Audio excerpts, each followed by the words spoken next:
نحمدہ ونصلی علی رسولہ الکریم اما بعد فاعوذ باللہ من الشیطان الرجیم بسم اللہ الرحمن الرحیم۔ جہاد ایک فرض رکن ہے، ایک فرض عمل ہے، اور اس کی دلیل یہ ہے کہ جس طرح قرآن کریم میں کتب علیکم الصیام کا لفظ استعمال ہوا ہے، اسی طرح سورہ بقرہ میں اللہ رب العزت فرماتے ہیں کتب علیکم القتال۔ کتبہ کا لفظ یہ فرضیت پر ڈال ہے، یعنی جب کوئی عمل فرض ہوتا ہے تو باقاعدہ لکھ دیا جاتا ہے کہ تم پر لکھ دیا گیا یا تم پر فرض کر دیا گیا۔ جب کتبہ کا ترجمہ اردو میں یا کسی اور زبان میں کیا جاتا ہے تو کتبہ بمعنی فرض یا کتبہ بمعنی اوبلیگیٹری کر دیا جاتا ہے۔ تو یہ جہاد ایک فرض رکن ہے۔ جو عبادت فرض ہوتی ہے اس کے کچھ شرائط ہوتے ہیں کہ کس وقت وہ ادا کی جائے، جیسے کہ نماز ہے، جیسے کہ روزہ ہے، کہ نماز کے فرض ہونے کے بھی کچھ شرائط ہیں۔ مثال کے طور پہ وقت کا پایا جانا، مسلمان کا عاقل اور بالغ ہونا، اور اس کی ادائیگی کے بھی پھر کچھ شرائط ہوتے ہیں کہ نماز کو ادا کرنے کے لیے وضو کا ہونا، قبلہ رخ ہونا، وغیرہ وغیرہ۔ اسی طرح جب کتب علیکم القتال، اللہ رب العزت نے فرما دیا کہ تم پہ قتال کا لفظ باقاعدہ استعمال کر دیا کہ تم پہ قتل و غارت فرض کر دی گئی۔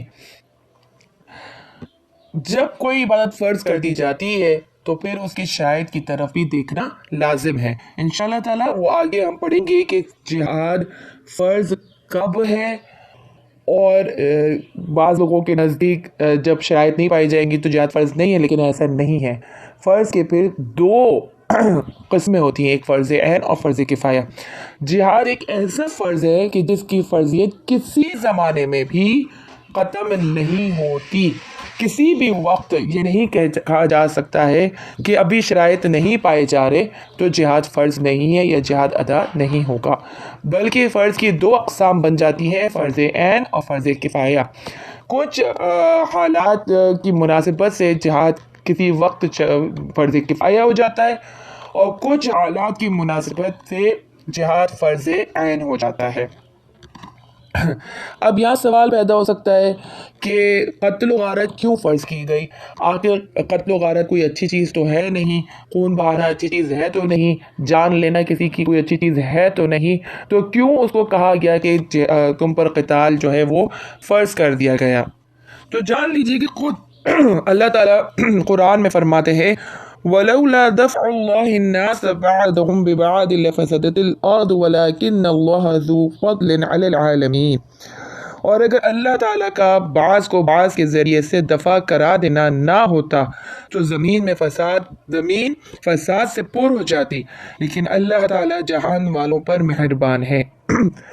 قتال کرنے کو اللہ تعالیٰ نے اپنی مہربانیت کی صفت کے ساتھ موصوف کیا، یعنی یہ اللہ تعالیٰ کی مہربانی اور اللہ تعالیٰ کی رحمت و شفقت کا معاملہ ہے کہ تم پر قتال فرض کر دیا گیا۔ وجہ اس کی یہ ہے کہ کچھ عناصر ایسے ہوتے ہیں دنیا میں جو صرف باتوں سے نہیں سمجھتے، وہ اڑیل ہوتے ہیں، ضدی ہوتے ہیں، حد دڑم ہوتے ہیں۔ جب اللہ کی دشمنی پر آتے ہیں تو ایسے آتے ہیں کہ نہ صرف اپنی زبان سے بلکہ اپنے اعمال سے بھی اسلام کو نقصان پہنچاتے ہیں اور اس کے ماننے والوں کو نقصان پہنچاتے ہیں۔ ایسے لوگوں کے ساتھ صرف پھر زبانی کلامی بات یا مصلحت کے طور پر ان سے معاملے نہیں رکھے جاتے، بلکہ ان کے ساتھ ایک سختی کا معاملہ کیا جاتا ہے، اور وہ قتال فی سبیل اللہ۔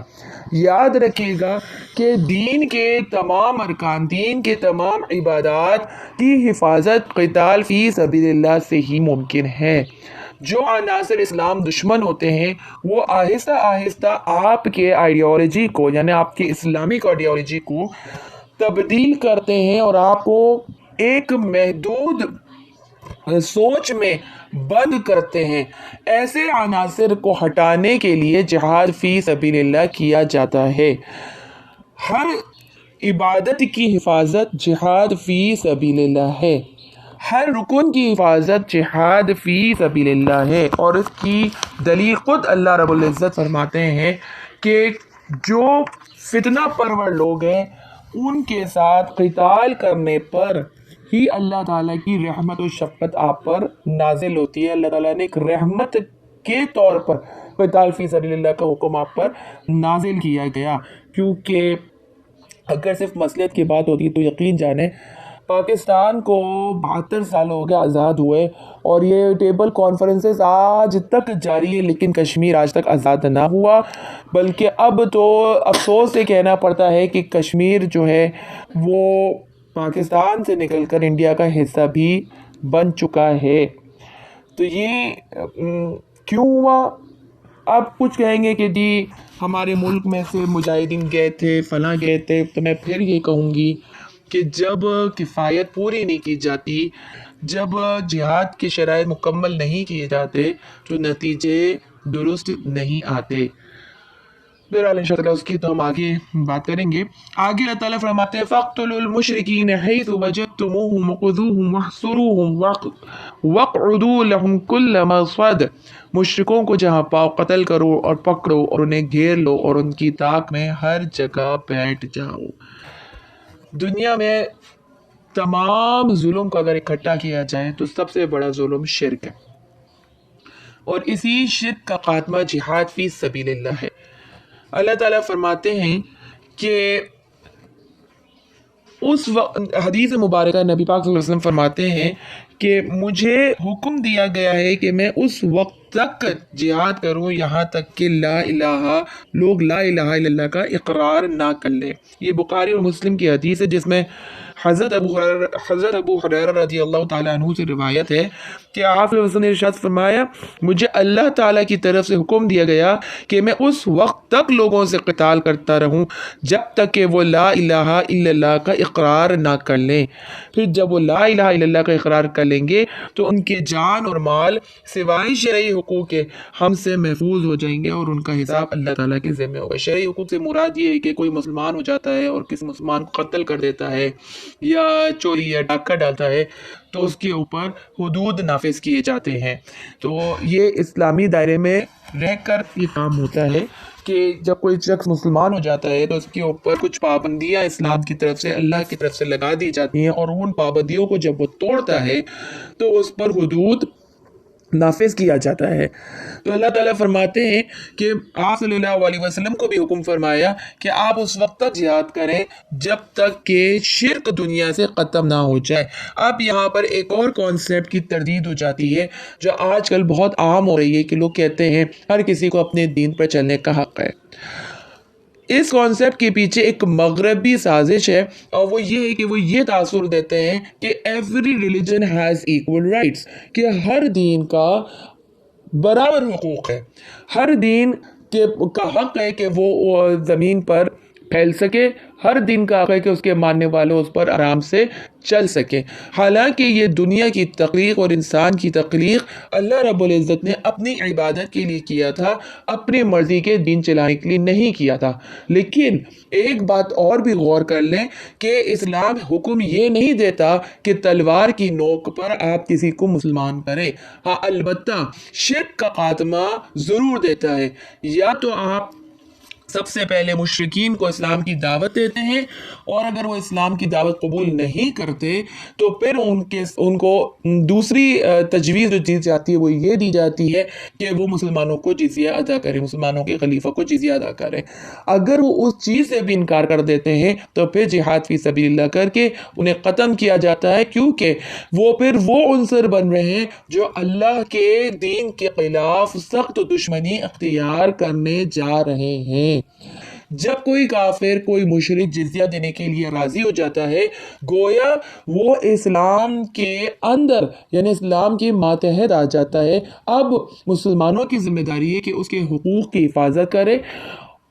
جزیہ دینے والا پھر اپنے گھر کے اندر، اپنی چار دیواری کے اندر اپنے دین پر مکمل عمل کر سکتا ہے، لیکن اس کے اوپر اپنے دین کی تبلیغ منع ہو جاتی ہے اور اپنے دین کا پھیلانا منع ہو جاتا ہے۔ کل عام شرکیہ تقاریب شرک اعمال کرنا منع ہو جاتا ہے.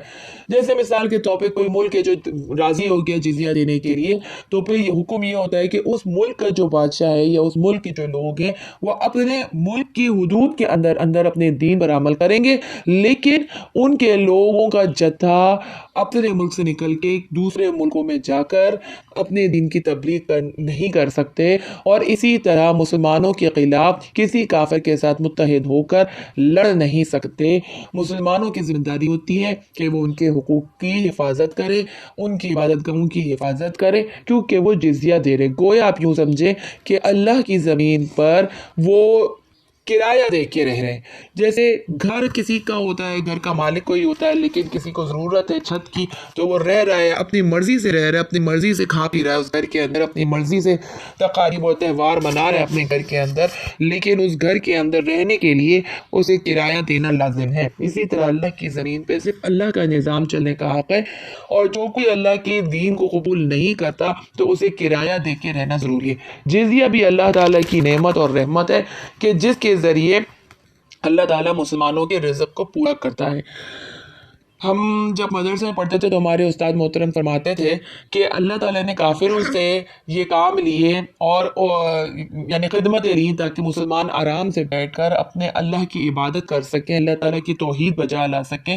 مسلمان کا کام ہی صرف اور صرف یہ ہے کہ دنیا میں ہر کونے میں توحید کا پرچار کرے، توحید کی خدمت کرے، اور کافروں کے مال سے اپنا روزگار بنائے، یعنی جزیہ سے. اور اسی طرح کافر جو یہ سائنسدان بن جاتے ہیں اور خدمتیں کرتے ہیں، ہمارے لیے ایجادات کرتے ہیں، تو مسلمان آرام سے ان کی ایجادات کو بھی استعمال کرے. ویسے تو ہر چیز کا موجد الحمدللہ مسلمان ہی ہے. یہ وقت کے گزرنے کے ساتھ ساتھ تاریخ کو مسخ کر دیا گیا اور ہر چیز کے موجد کو کافر بتا دیا گیا.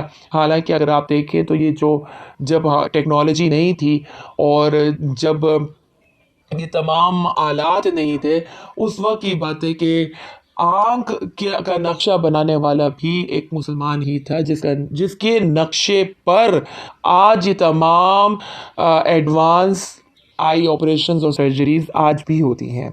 تو اللہ تعالیٰ نے مسلمان کو جب فراست عطا کرتا ہے، اور اس کو فراست اس وجہ سے ملتی ہے کیونکہ وہ اس رب کائنات کی کتاب کو غور سے پڑھتا ہے جس نے ہمیں تخلیق کیا. تو جس نے اللہ کے علم کو حاصل کیا تو ظاہر سی بات ہے وہ کون سا میدان ہے جو وہ پار نہیں کر سکتا. جس نے خالق کے علم کو حاصل کیا تو وہ کون سا میدان ہے جسے وہ سمجھ نہیں سکتا. لیکن آج ہم افسوس ہے کہ ہم اپنے دین کو پست کر گئے. دنیا کی کسی بھی کونے میں ایسا آپ کو نظر نہیں آئے گا جہاں پر کافروں نے اپنا تسلط نہ کیا ہوا ہو، اور جس نے تسلط قبول نہیں کیا اس پہ ظلم کی داستانیں نہ کھول دی ہوں. جس نے کہا کفار کے قوانین کو قبول نہیں کیا گیا تو کفار نے ان کے اوپر حملہ کر دیا اور ان کے ساتھ سالوں سال جنگ برپا رکھی. کیا بچے، کیا عورتیں، کیا بوڑھے، کیا جوان، جو ملتا اس کے ساتھ ظلم کیا جاتا اور اسے مارا اور کاٹا جاتا. سوچنے کی بات یہ ہے کہ جن ملکوں میں یہ ظلم نہیں ہے تو یہ کوئی کمال کی بات نہیں ہے. یہ صاف اس بات کا اشارہ ہے کہ آپ نے اپنی پیٹھ کے پیچھے دین کو کر دیا اور کفار کے سامنے سر خم کر دیا، سر کو جھکا دیا جب بھی کفار نے آپ کے اوپر حملہ نہیں کیا. بہت سارے لوگ کہتے کہ ہم سیریا میں اپنی افواج کو بھیج نہیں سکتے، ہم فلسطین میں اپنی افواج کو بھیج نہیں سکتے، کشمیر میں نہیں بھیج سکتے، برما میں نہیں بھیج سکتے. جی اگر ہم نے مداخلت کی تو ہمارا حال بھی سیریا جیسا ہو جائے گا. تو اس کا دوسرا معنی یہی ہے کہ ہم نے اپنے ہاتھوں سے خود اپنے دین کو پست کر کے ان کی شرائط کو مان لیا تاکہ ہمارا حال ان مسلمانوں جیسا نہ ہو جائے جو اللہ تعالیٰ کے دین کے لیے آج بھی ہر قسم کے ظلم کے سامنے ڈٹ کر کھڑے ہیں، لیکن یہ گوارا نہیں کر رہے کہ ان کا دین کا جھنڈا، ان کی کلمے کا جھنڈا کے اوپر کفار کا جھنڈا لہرائے یا غالب آئے.